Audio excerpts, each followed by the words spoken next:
I have a pretty hot take that I want to share. Are you guys ready? Here it goes. Hollywood is creatively bankrupt. I know. Somebody had to say it. Creed 3, John Wick 4, Indiana Jones 5, Scream 6, Mission Impossible 7, Fast and Furious 10, countless other Marvel movies. This is the slate of movies for the year 2023. I've left off plenty, but you get the idea. Or maybe you don't get the idea, and you need some more examples. Well, maybe you are interested in some of these exciting upcoming TV shows. Fresh new concepts, such as The Penguin, the Batman spin-off, The Continental, the John Wick spin-off, the Harry Potter TV reboot, a possible X-Files TV reboot, or any of the dozens of Star Wars Disney Plus shows. Right now, franchises are king. Studios are recycling their trash like they've never recycled before. For the record, I like a lot of these franchises and the movies within them, but we have to call them what they are. So with the rise of so many different streaming services, I want to talk about why franchises are more prevalent than ever before and the effects that it's having on the entertainment industry as a whole. I'm going to let you in on a little secret. Come here.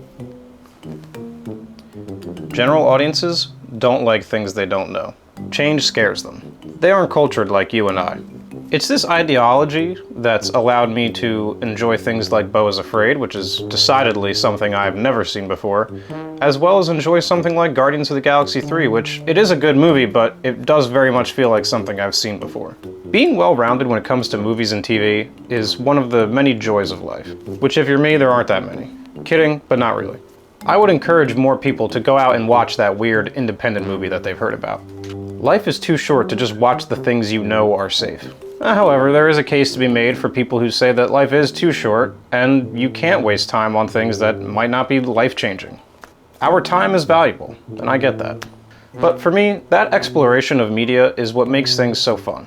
There's a time and a place for movies like Fast X, just the same as there is a time and a place for something like Infinity Pool or Skinamarink. It's all about balance. There will always be independent stuff to seek out if you want it. But the only thing more consistent than a cheaply made, very profitable horror movie is the next Marvel movie or action blockbuster. These two kinds of movies will endure forever so long as there's an audience who is willing to watch them, which history has told us will always be the case. They are the two sides of the same coin. And especially in 2023, these seem to be the only two kinds of movies that actually can make a lot of money. One thing about Hollywood that will pretty much never change is this. If it makes money, you'll be getting more of it. Artistic vision be damned. Joker 2, bitch. John Wick 4 is raking it into the box office. Bam! Multiple spin-offs. John Wick 5, almost guaranteed, despite the super satisfying end and closure to the character. The problem with this, in the year 2023, is that there are multiple different streaming services, so much so to the point that there is one for every day of the week, and then some. The amount of TV shows on these streaming services that we've gotten in the last couple of years is astronomical. And we're only getting more. Studios will say, hey, we've got this streaming service here, but we need some content to put on it. So what IP do we own? Oh, Fatal Attraction? Don't think anyone was asking for that, but screw it. Time for a reboot, baby.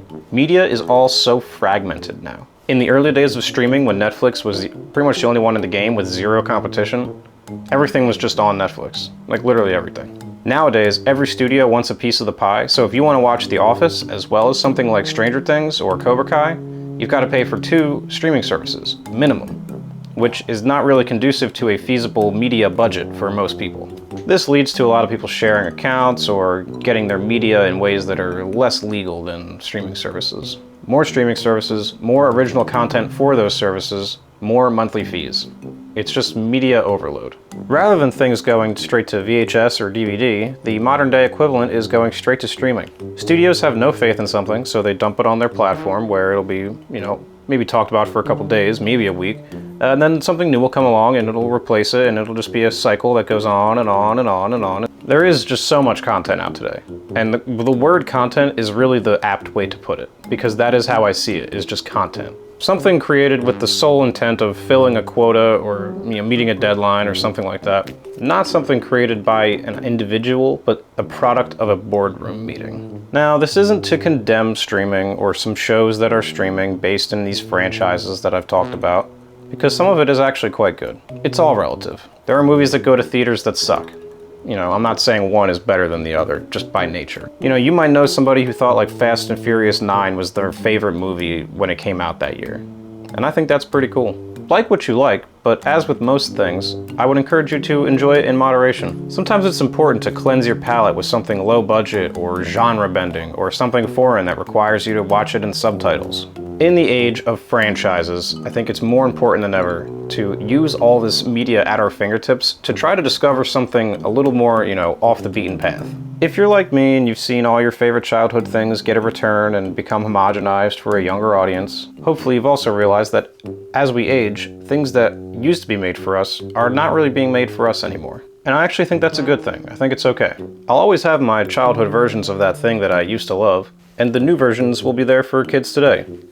Star Wars. I don't really think I have to like the same things I used to like as a kid as an adult. Part of aging means our tastes change and we start to appreciate things that we didn't when we were younger. So like, watch the new Harry Potter reboot if you want, or Conjuring 4, or Saw 10, or Final Destination 6, But as a challenge, for every franchise movie or show you watch, try to watch something original too. Just as a little palate cleanser. Because the franchises clearly are not going anywhere, but as time goes on and this model gets exacerbated, it's possible that these unique voices that we appreciate are just going to get quieter and quieter as time goes on. And you know, maybe this all kind of sounds like doom and gloom and pessimism, but this is something I've kind of seen people talking about online, and it's something I wanted to kind of, you know, throw my hat into the ring on. It's kind of like, yeah, it's really lame, but like, so what? Like, what can I do? What can be done on an individual level? For me, it just boils down to voting with my wallet. Go out and support the things that you want to see more of. It's that simple. Now, if all that happens to be is massive tentpole franchises like Fast and Furious and Marvel and DC and Star Wars, then that's awesome. That's your prerogative. I'm not saying don't go watch those movies. Hell, I watch a lot of those movies too. But if you're someone who says that there's nothing new coming out, nothing original, then first of all, I'd say you're probably not looking hard enough. But I'd also say that I hope you're putting your money where your mouth is and doing whatever you can to help prop up some of the more indie stuff that does need support.